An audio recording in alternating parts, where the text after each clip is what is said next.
આજે તારતમ સાગર જેના આપણે દર્શન કરી રહ્યા છીએ, પાઠ કરી રહ્યા છીએ, પૂજન કરી રહ્યા છીએ, સેવા કરી રહ્યા છીએ, ભોગ લગાવી રહ્યા છીએ, આરતી કરી રહ્યા છીએ, બોલીએ તો છીએ કે કુલજમ સ્વરૂપ સાહેબ, તો શા માટે આને સાહેબનું સ્વરૂપ કહ્યું છે? તો શ્રીમુખ વાણીની અંદર 14 ગ્રંથ છે, રાસથી લઈને કયામત નામા સુધી, જેમાં અત્યારે કહો તો અહીંયા શ્રી પરિક્રમા ગ્રંથ ખોલેલ છે અને પરિક્રમા ગ્રંથની અંદરનું આ બીજા નંબરનું પ્રકરણ છે, જેની અંદર મંગલાચરણનું વર્ણન છે. જે મંગલાચરણની અંદર કહ્યું કે બ્રહ્મ સૃષ્ટિ લીજિયો હારે સૈયા એ અપના જીવન, સખી મેરી જો હે મૂલ વતન બ્રહ્મ સૃષ્ટિ લીજિયો. તો અહીંયા જે 3 પ્રકારની સૃષ્ટિનું વર્ણન કહો વેદોની અંદર, શાસ્ત્રની અંદર, શ્રીમુખ વાણીની અંદર, વિતક સાહેબની અંદર કરવામાં આવ્યું છે. તો તારતમના માધ્યમથી 3 સૃષ્ટિ આપણે જાણીએ છીએ કે 3 સૃષ્ટિ કોણ છે. આમ તો 3 સૃષ્ટિનો અર્થ અલગ અલગ રીતે કરવામાં આવતો હોય છે.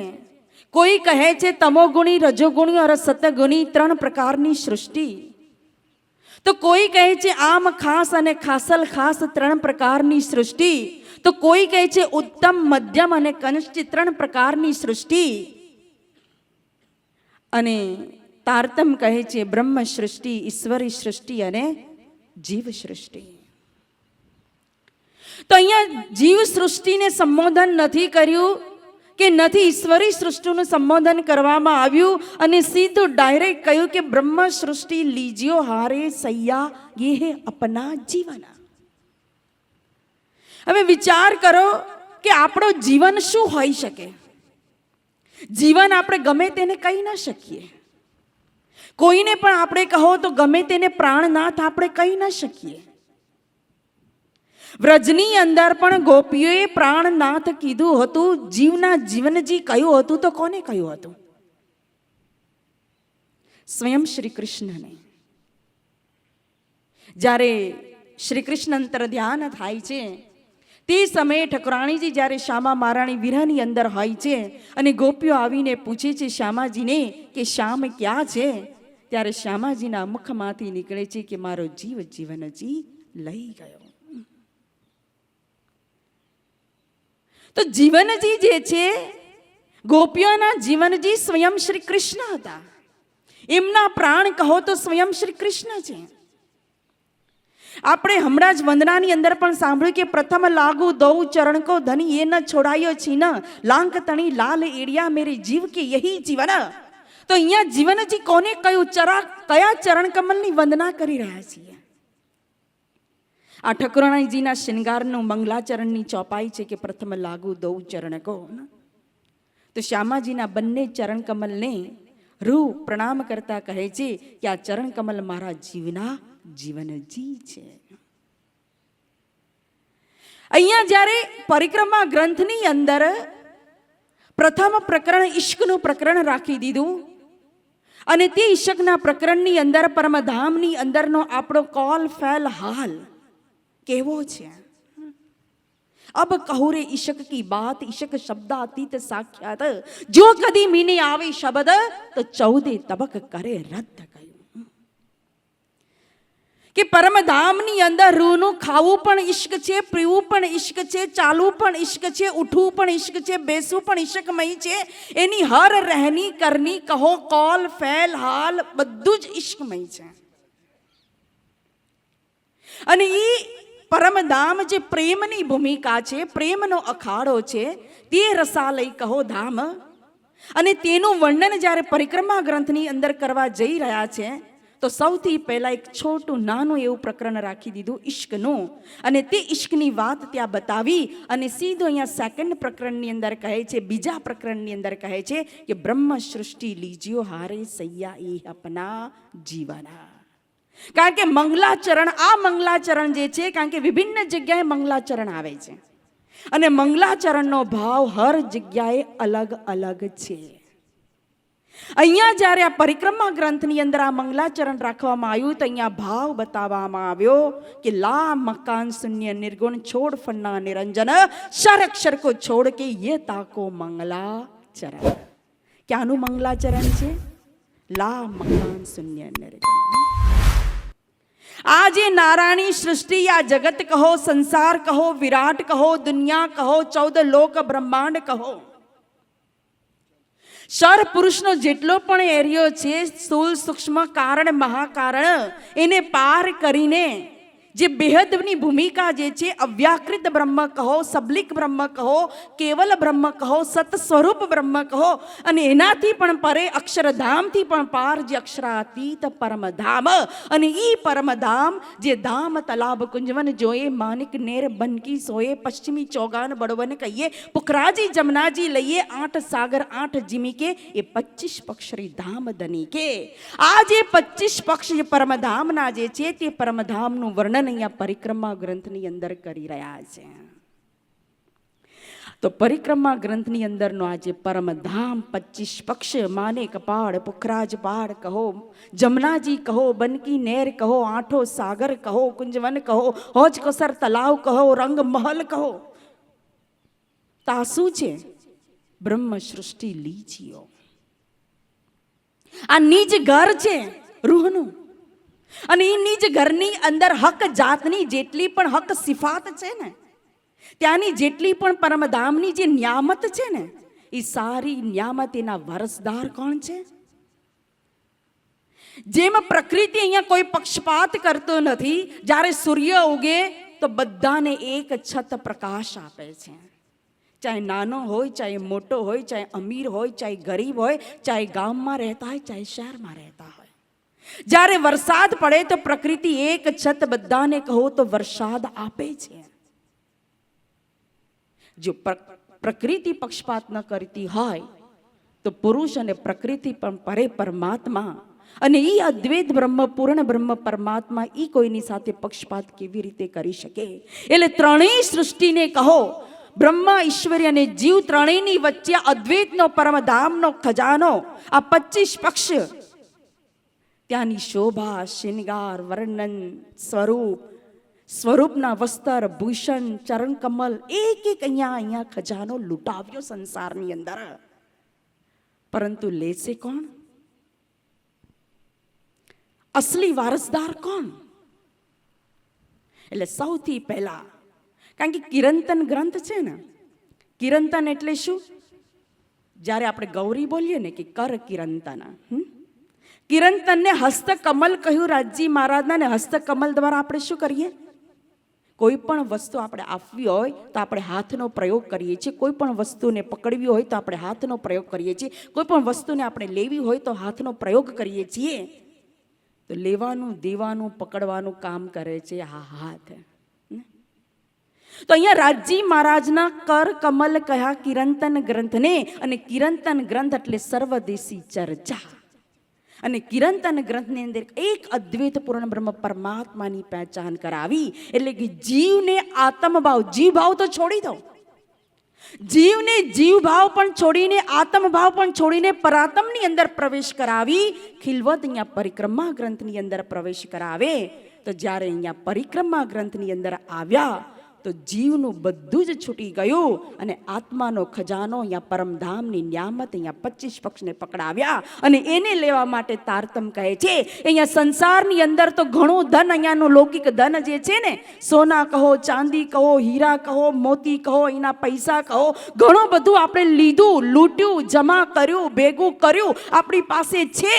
તે આ શરીર માટેનું ધન છે, પરંતુ આપણો આત્માનો ખજાનો શું? આપણો આત્માનું ધન શું? આપણી આત્માની ન્યામત કઈ?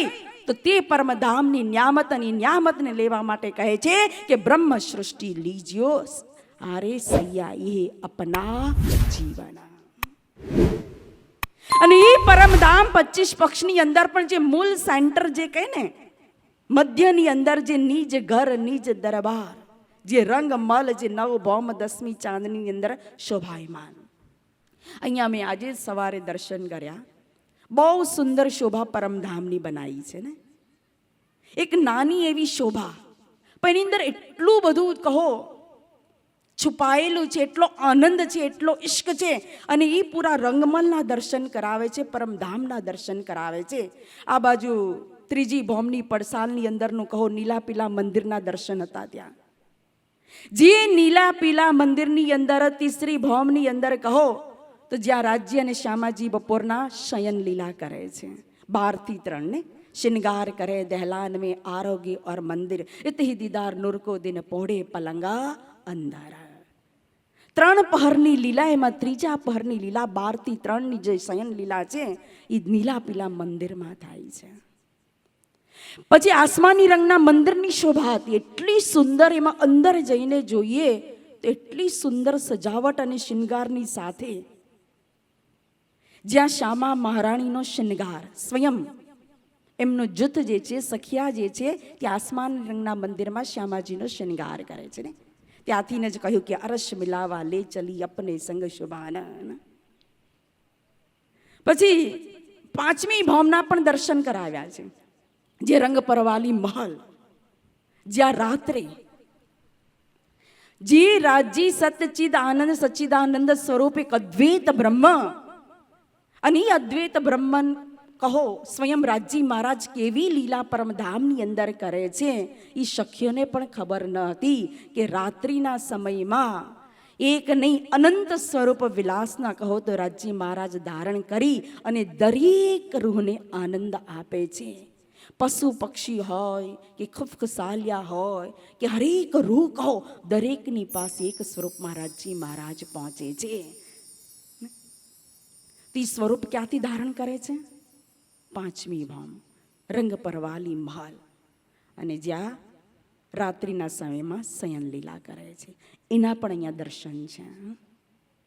પછી એની બાજુમાં એક સુંદર શ્યામ રંગનું મંદિર બનાવેલું છે, શોભા બનાવેલી છે. જો એની અંદર પણ જઈને જોયું. હવે શ્યામ મંદિર ક્યાંનું છે? પ્રથમ ભૌમ. હવે પ્રથમ ભૌમની અંદર શ્યામ મંદિરમાં શું લીલા થાય છે? તો કે શ્યામ મંદિરની અંદર રસોઈ બને છે, એટલે કે રસોઈ હવેલી કહેવામાં આવે છે. હવે વિચાર કરો કે શ્યામ મંદિર જ્યાં રસોઈ બને છે, તો રસોઈના મંદિરનો રંગ પણ શ્યામ કયો? 8 સાગર પરમધામની અંદર 8 દિશાની અંદર લહેરાઈ રહ્યા છે. નૂર નીર શીર દધી ઘ્રીત મધુ રસ અને સર્વરસ સાગર. તો એ જે 8 સાગર જે છે તે એક સાગર રાજ્યના જોશનો સાગર કયો, એક સાગર કહો તો સખીઓની શોભાનો સાગર કયો, એક કહો તો એક દિલીનો સાગર કયો, એક શૃંગારનો સાગર કયો, એક ઇશ્કનો સાગર કયો, તો એક ઇલમનો સાગર કયો. અને ઇલમના સાગરનો રંગ કયો છે? કયો સાગર છે ઇલમનો? મધુ સાગર, જે ઉત્તર દિશાની અંદર લહેરાઈ રહ્યો છે. અને એનો રંગ પણ કયો છે? શ્યામ રંગ છે. હવે સદગુરુ મહારાજે આપણને ચિતવણી આપી, મહામતી શ્રી પ્રાણનાથજી આપણને ચિતવણી આપી. આપણે રોજ સવારે પ્રાતકાલના સ્વરૂપની અંદર પણ બોલીએ છીએ કે શ્રી રાસે ઠકરાણીજી પ્રથમ ભૌમ में विराजमान भयता कंचन रंग को सिंहासंग तिनके 6 पाए 6 डांडे 8 कलश 2 छतरी 2 स्वरूप के ऊपर न સુંદર સિંહાસનનું વર્ણન કરીને પછી સ્વરૂપનો શૃંગાર પકડાવ્યો કે સેંદુરિયા રંગ કી સાડી न ठकुरानी जी की साड़ी कैसी है? तो कि सेंदुरिया रंग की साड़ी आसमानी रंग श्याम रंग की कंचों की नीली लाई को चरनियाना. તો જ્યારે શ્યામાજીના શૃંગારનું વર્ણન કરવામાં આવ્યું તો સેંદુરિયા રંગની સાડી કહ્યું, નીલા રંગનો ચરનિયા કહ્યું, અને શ્યામ રંગની કંચુકી. તો કંચુકીનો રંગ કેવો આવ્યો? શ્યામ રંગ. શ્યામ મંદિર કહ્યું જ્યાં રસોઈ બને છે. મધુ સાગર જે ઇલમનો સાગર કયો, એનો રંગ પણ શ્યામ કયો. અને શ્યામાજીએ જે કંચુકી ધારણ કરેલી છે હૃદય કમલ પર, આ પરિક્રમા ગ્રંથ પણ શું છે? રાજજી મહારાજનું હૃદય છે. અને રાજજી મહારાજનું હૃદય એટલે કોણ? એમનું દિલ એટલે શ્યામાજી. અને શ્યામાજીએ દિલની ઉપર સ્વયં શ્યામ રંગ ધારણ કરેલો છે. વિચાર કરો. અને એ જ અહીંયા કિરંતન ગ્રંથની અંદર કહ્યું કે કારી કામરી રે મોકો પ્યારી લાગે તો દેખો सब श्रृंगार को शोभा देवे मेरा दिल बांध्या तुझसो. તો બધા શ્રૃંગારની અંદર કહો તો ઉત્તમ શ્રૃંગાર કોનો વખાણ કર્યા? કાલી કામરી એટલે કે શ્યામ રંગ. તો આ શ્યામ રંગનું આટલું મહત્વ શું કામ? હું લાઈન છોડીને નથી જઈ રહી, કારણ કે જે અહીંયા આપણને લેવા માટે જે ખજાનો કયો છે કે બ્રહ્મ સૃષ્ટિ લીજ્યો હારે સૈયા હે અપના જીવન, તો વિચાર કરો, જે ખેલની જિમ્મેદારી, સારા ખેલની જિમ્મેદારી, બધાને જાગૃત કરવાની જિમ્મેદારી, જે પરમધામની ત્રીજી ભૌમની અંદર જે ઈચ્છા કરી હતી અક્ષર ભગવાનના ખેલ જોવાની, અસજ્જડ દુઃખ જોવાની, તે બધી જ ઈચ્છાને પૂરી કરી અને આપણને લઈ જનાર કોણ? કોણ લઈ જશે? શોભા જાગણી બ્રહ્માંડની અંદર, આ સંસારની અંદર 12,000માં કોને આપી છે?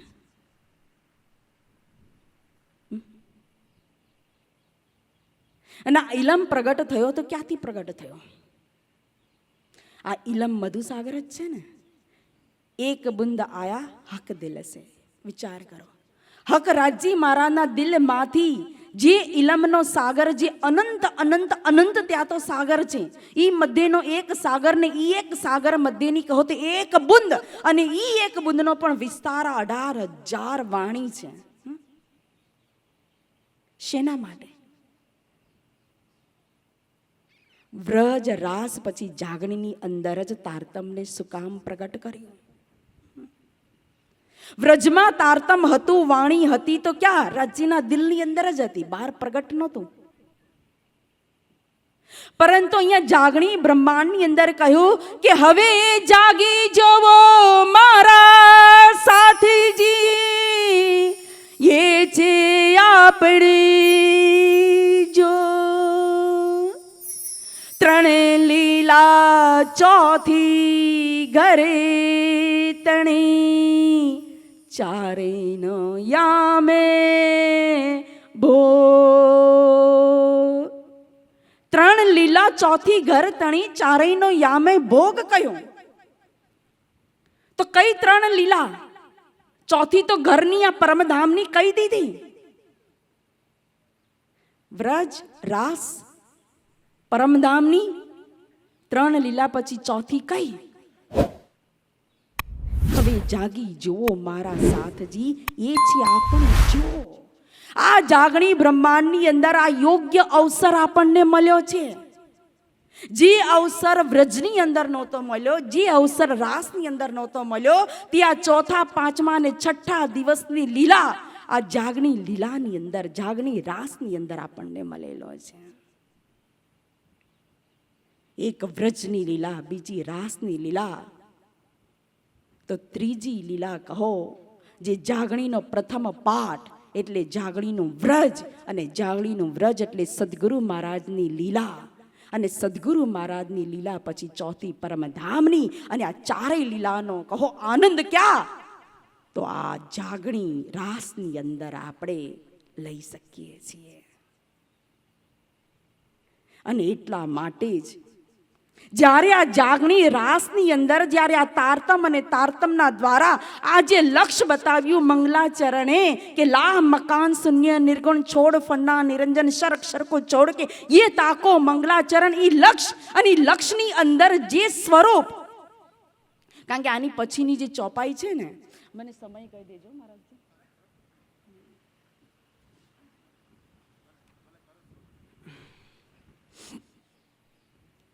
कि शास्त्र शब्द मात्र जो बानी, ताको कलश बानी शब्दातीता, ताको भी कलश वो अखंड को, तापर ध्वजा धरो तिनते रहीता जाओ. હવે શાસ્ત્ર શબ્દ માત્ર જો બાની, દુનિયા બનાવી, ખેલ બનાવ્યો તો બ્રહ્મ સૃષ્ટિના માટે, તો વેદ આવ્યું, શાસ્ત્ર આયા, પુરાણ આવ્યા, આ જે પણ જ્ઞાનમય ગ્રંથ આ સંસારની અંદર, જ્યાં કારણ માયા રચી શાસ્ત્ર બીતા કારણ. તો જેટલું પણ દુનિયાની અંદર જ્ઞાન આવ્યું ને, જ્ઞાનમય ગ્રંથ જે છે ને, તે શાસ્ત્ર શબ્દ માત્ર જો બાની, તાકો કલશ બાની શબ્દાતીત કહ્યું છે.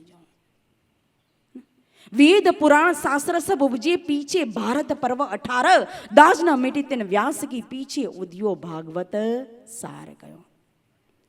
तारतम એટલે શું? જો વિચારો, આ વાણી એટલે શું? કે વેદ એનો સાર કહો તો છ શાસ્ત્રનો સાર કહો તો પુરાણ, પુરાણનો સાર કહો તો શ્રીમદ ભાગવતનો સાર કહો તો સ્વયં દસમ સ્કંદનો સાર કહો તો સ્વયં કૃષ્ણ લીલા કહ્યું. શા માટે? કારણ કે એના પહેલાં કોઈએ પણ કોઈ જીવને મુક્તિ આપી ન હતી. અને શ્રીમદ ભાગવતે મરેલા ધુંધુકારીને પણ કહો તો પ્રેત્યોનીમાંથી 7 દિવસમાં મુક્તિ આપી અને પરીક્ષિત રાજાને પણ શ્રાપથી મુક્ત કરી અને એમને પણ વૈકુંઠ આપ્યું. કઈ શક્તિએ? શ્રીમદ ભાગવતની અંદર કઈ શક્તિ હતી? કૃષ્ણ લીલા, દસમ સ્કંદ. અને કૃષ્ણ લીલા એટલે 11 વર્ષ અને 52 દિવસ સ્વયં તે પૂર્ણ બ્રહ્મ સે ન્યારે તે સ્વરૂપ સ્વયં અક્ષરાતીત શ્રી કૃષ્ણ જ્યારે વ્રજની અંદર પ્રગટ થયા અને પ્રગટ થઈ અને જે પણ 11 વર્ષ અને 52 દિવસની અંદરના જે પણ પ્રસંગ છે, જ્યારે એમણે માટી ખાધી કે આ તો કૃષ્ણ સ્વયં કહો વાછડા લઈ અને વનમાં ચરાવવા માટે જાય છે, યા ગોપીઓની કહો સાથે નટકટ લીલા કરે છે, માખણ ચોરીની લીલા કરે છે, યા ગોપીઓની મટકીને ફોડે છે, યા અગાસુર બગાસુર પૂતના જે પણ અસુરનો વધ કરે છે, કે ગોવર્ધન પર્વત ઉઠાવવાનું કામ કરે છે. તો આ શું છે? જે પણ પ્રસંગ છે તે સ્વયં લીલા છે. કારણ કે સ્વરૂપ સ્વયં બ્રહ્મનું સ્વરૂપ છે. પૂર્ણ બ્રહ્મ સે ન્યારે અક્ષરાતીત શ્રી કૃષ્ણ છે. એટલે એ વ્રજની અંદર જે પણ છે તે વ્રજની લીલા કીધું, બ્રહ્મ લીલા કીધું. ये 3 ब्रह्मांड हुए जो अब ऐसा हुआ न हो सी कब, ये तीनों में ब्रह्म લીલા ભઈ વ્રજ રાસ और જાગની ગઈ. અને એ બ્રહ્મ લીલા હોવાના લીધે જ પ્રેત્યોનીમાંથી કહો તો ધુંધુકારી મુક્ત થયો અને પરીક્ષિતને પણ વૈકુંઠ મળ્યો.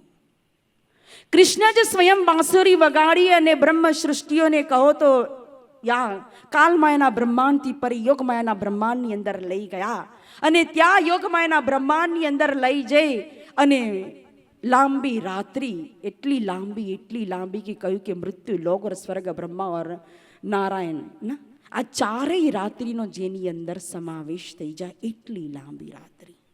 એક રાત્રિ રાસ રમ્યા. આ શું છે? બ્રહ્મલીલા, જેનું વર્ણન માત્ર 5 અધ્યાયની અંદર થઈ શકે ખરા? છતાં પણ 5 અધ્યાયની અંદર જે બ્રહ્મલીલાનું વર્ણન કરવામાં આવ્યું તેનો અમૃતમય રસ પી અને પરીક્ષિત રાજા વૈકુંઠ પહોંચી ગયા. પ્રેત્યોનીમાંથી કહો તો સ્વયં ધંધુકારી મુક્ત થઈ ગયો. આ શબ્દાતીત વાણી. જે રાસ ત્યાં પ્રગટ ન થઈ શક્યો તે અહીંયા ઇન્દ્રાવતી મુખ હો પ્રકાશ. જે અહીંયા હફસાની અંદર શ્રી ઇન્દ્રાવતીજીના શ્રી મુખારવિંદથી જ્યારે વાણી પ્રગટ થઈ કે અખંડ સ્વરૂપની અસ્થિર આકારે શોભા કવિ ગણવી કરીને સનેહ જોઈ વચન આણો કઈ ઊંચા પણ વાણી માય ન આવે તે. તો શું પ્રગટ થયું? સૌથી પહેલા રાસ. કારણ બધાનો સાર પ્રગટ થતા રાસ અને રાસમાં પહોંચ્યા હતા શ્રીમદ ભાગવતની અંદર. પરંતુ પૂર્ણ રીતે રાસનો રસ પણ ત્યાં પ્રગટ થઈ શક્યો ન હતો. એ રસ અહીંયા સ્વયં શ્રી ઇન્દ્રાવતીજીએ રાસ ગ્રંથની અંદર પ્રગટ કર્યો. અને જ્યારે એ રસ પીવે ને તો પીવડાવનાર કોણ? વ્રજની અંદર એ રસ પીવડાવનાર કોણ હતા? રાસની અંદર એ રસ પીવડાવનાર કોણ? એની પહેચાન ત્યાં નહોતી કરી. એ અહીંયા પ્રકાશ ગ્રંથ કહો પહેચાન કરાવે છે. પ્રકાશ એટલે શું? જે સ્વરૂપના ઉપર પ્રકાશ કરે છે કે વ્રજ વાલો તે એહા. તે વ્રજની અંદર લીલા કરવા વાળા કૃષ્ણ કોઈ ઓર નહોતા, અન્ય ન હતા. તે આપણા જ પ્રાણનાથ પ્રિયતમ જીવના જીવન જી હતા. શ્રી કૃષ્ણ અક્ષરાતીત. એટલે સંપૂર્ણ પ્રકાશ સ્વરૂપની ઉપર પ્રકાશ કરાય છે. સ્વરૂપને પ્રકાશ એક સાણસીના રૂપમાં છે. સાણસીથી આપણે શું કરીએ? પકડવાનું કામ કરીએ કે નહીં? તો આ સાણસી છે પ્રકાશ, જે આપણને સદગુરુ મહારાજના સ્વરૂપના ઉપર પ્રકાશ કરે છે, સ્વરૂપની પહેચાન કરાવે છે, સ્વરૂપને પકડાવે છે. અને જ્યારે સ્વરૂપ પકડાઈ જાય, પહેચાન થાય, ત્યારે તો રૂને વીર થશે ને. અને વીર રૂપ છે ખટરતી. અને એના પછી કહ્યું તાકુ બી કલસવો અખંડકો. પણ હજી અહીંયા તાકો કલશબાની શબ્દાતીત. તો કલશવાણી જે છે તે કલશવાણીને શબ્દાતીત કહ્યું. એટલે રાસ પ્રકાશ સટઋતુ અને એ ખટઋતુની ઉપર કહો તો પછી કલશવાણી જે છે જ્ઞાનનો કલશ અહીંયા રાખી દીધો. અને એ જ્ઞાનના કલશ રાસનો પ્રકાશ થયો, તે પ્રકાશનો પ્રકાશ તે ઉપર વળી કલશ ધરું તેમાંથી કરું અતિ અજવાસ કહ્યું. કારણ કે કલશવાણીએ શું કર્યું? વેદોની જાળી આપી, વૈરાટની જાળી આપી. જે પ્રશ્ન વેદ લઈને ચાલ્યા હતા, જે પ્રશ્નની ખોજ નારાયણે કરી હતી, જે પ્રશ્ન સદગુરુ મહારાજ લઈને ચાલ્યા કે મેં કો ય જગત કહા વાર કહા પાર કહા સે આયો કહા મેરો ભરતા. તો કલશવાણીએ શું કીધું? તું કોની તાઈ ક્યો કર કહા તેરા વતન નાર તું કોન ખસમ કી દ્રઢ કર કહો બચાના. જે ખેંચાતા નથી સંસારની અંદર. અહીંયા જ્યારે અત્યારે પ્રયાગરાજમાં કુંભ મેળો ચાલે છે ને, એનું મૂળ કારણ શું? સમુદ્ર મંથન. તો અહીંયા જ્યારે જ્ઞાનનું મંથન કરવામાં આવ્યું, કોઈ કહે તપ મોટું, કોઈ કહે તીર્થ મોટું, કોઈ કહે કાલ મોટો, કોઈ કહે જ્ઞાન મોટું, કોઈ કહે વિજ્ઞાન મોટું, કોઈ કહે આત્મ મોટી, કોઈ કહે પરાત્મ મોટી. વાસ્તવમાં મોટું શું? બ્રહ્મ ક્યાં? પરમાત્મા કોણ? એટલે અવતારોનું પ્રકરણ રાખી દીધું કલશની અંદર. અને અવતારોની અંદર મુખ્ય 3 અવતાર, મોટા અવતાર અહીંયા પકડાવ્યા.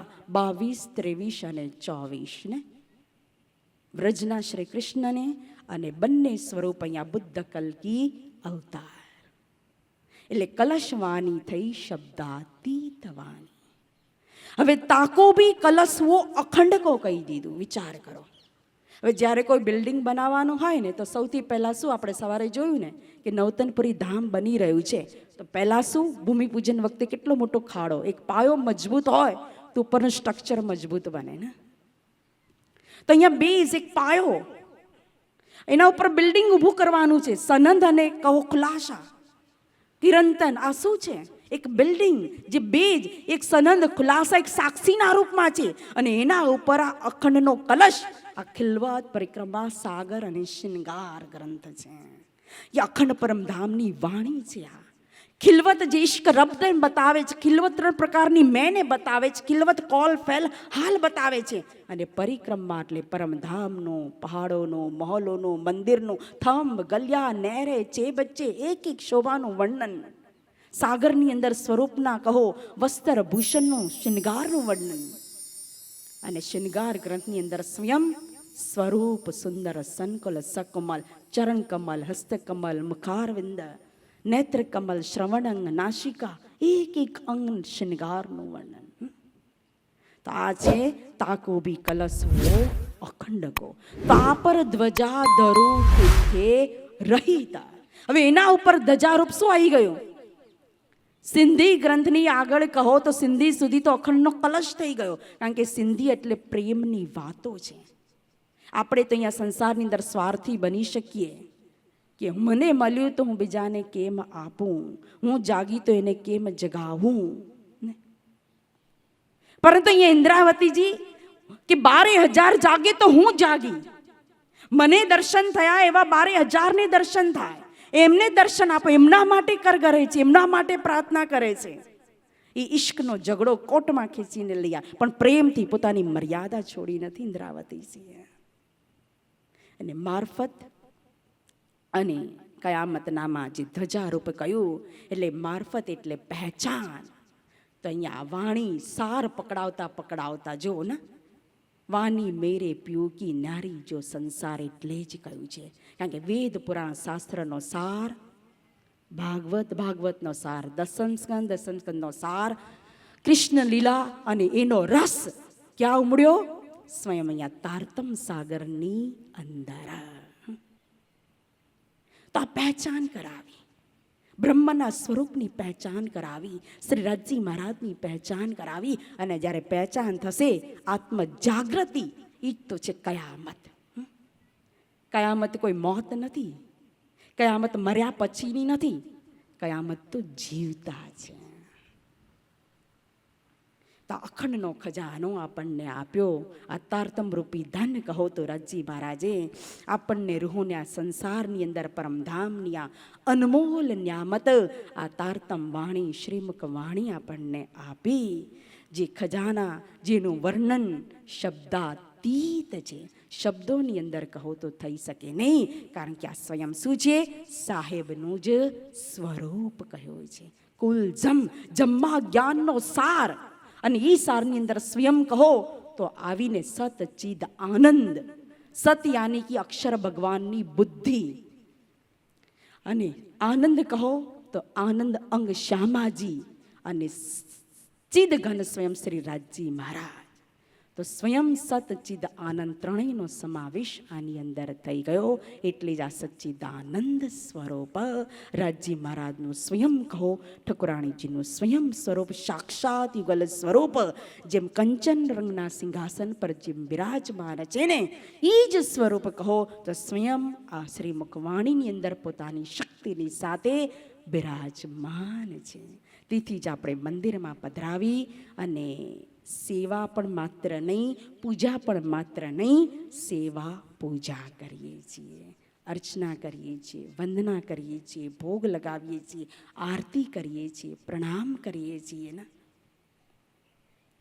મૂર્તિ વ્યાંગમય મૂર્તિના રૂપમાં તો આ સાહેબનું સ્વરૂપ, એને જ કહ્યું કે સખી એ હે મેરે જીવન, બ્રહ્મ સૃષ્ટિ લીજ્યો હારે સૈયા એ હે આપને જીવન.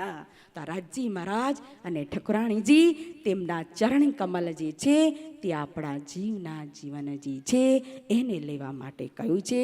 તો આપણા બધાના દિલની અંદર કહો યુગલ સ્વરૂપના ચરણ કમલ આવી અને બિરાજમાન થાય એવી શુભકામના.